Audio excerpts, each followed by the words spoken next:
Felicitous greetings, fellow fanatics.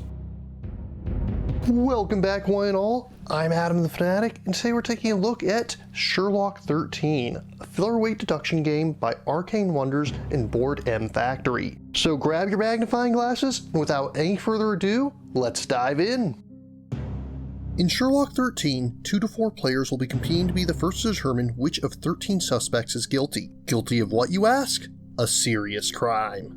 No, seriously, that's what the back of the box and the instructions say verbatim. A serious crime. We'll begin by assuming a 3 or 4 player game. This rules will be slightly different for 2 players. More on that in a moment. To begin, each player will need a privacy screen, a clue sheet, and a pencil with an eraser. Shuffle up the suspects and then place one of them face down in the middle of the table without looking at it. After that, deal the remaining cards so that each player receives an equal number of them. Each player should then mark off the suspects that they have and record the number of symbols in their hand. So for example, if you had Watson, Hopkins, and Hudson, you'd mark off that each of them is innocent and record that you have 3 pipes, 1 fist, 1 badge, 1 necklace, 2 eyes, and 0 of all other symbols. After all players are done recording their starting information, choose a player to go first and you're ready to begin.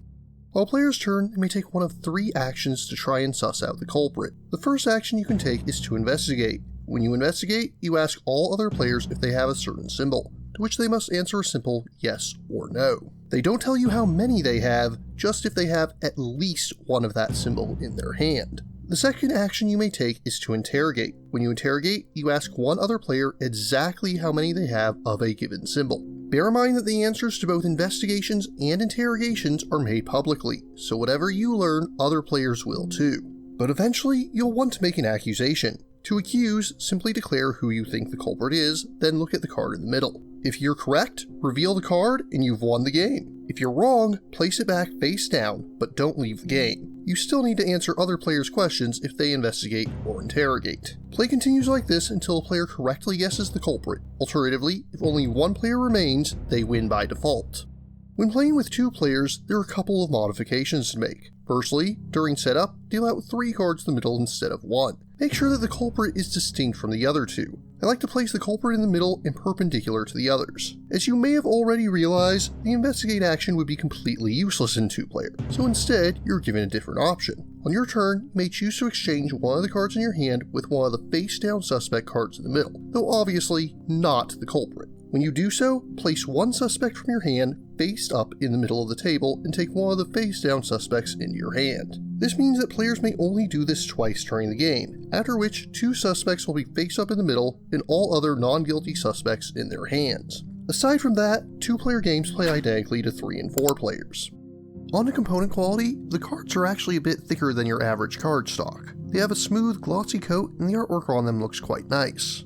Each of the 4 privacy screens has different artwork on the back, and on the front they have reminders for what each of your actions are. The clue sheets are printed on simple monochrome paper and are double-sided so that you can use each one twice.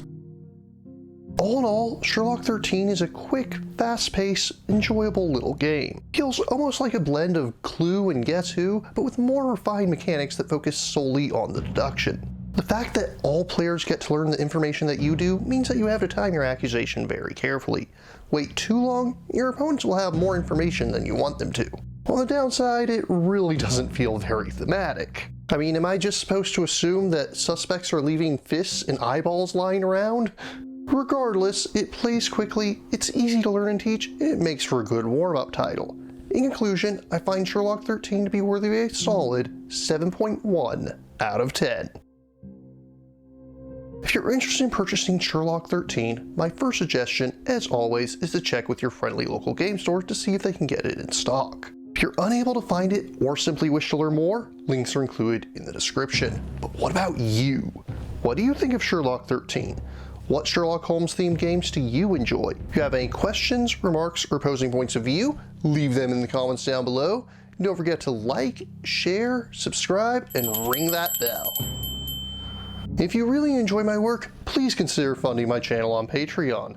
Until next time, farewell, fellow fanatics.